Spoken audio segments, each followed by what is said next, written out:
কি খুব মনে পড়ছে তো আমার কথা? পড়াটাই যে স্বাভাবিক।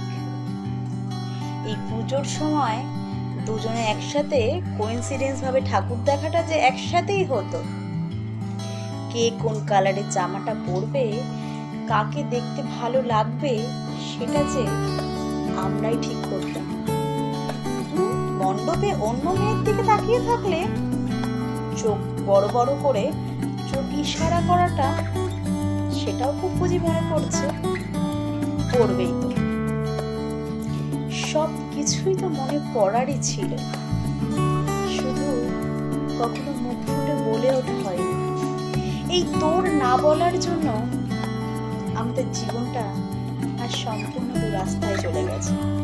তুই কখনো মুখ ফুটে কখনো কিছু বলতেই চাসনি, তুই কখনো মুখ ফুটে তোর ভালোবাসা প্রকাশ করতেই চাসনি। তুই যে ভিতরে ভিতরে গুন্ডে গুন্ডে যাচ্ছিস, সেটার জন্য তুই একাই দায়ী। মাঝে মাঝে কখনো নিজের ভালোবাসাগুলোকে প্রকাশ করতে হয়, কখনো মুখ ফুটে নিজের ভালো লাগাগুলোকে বলতে হয়,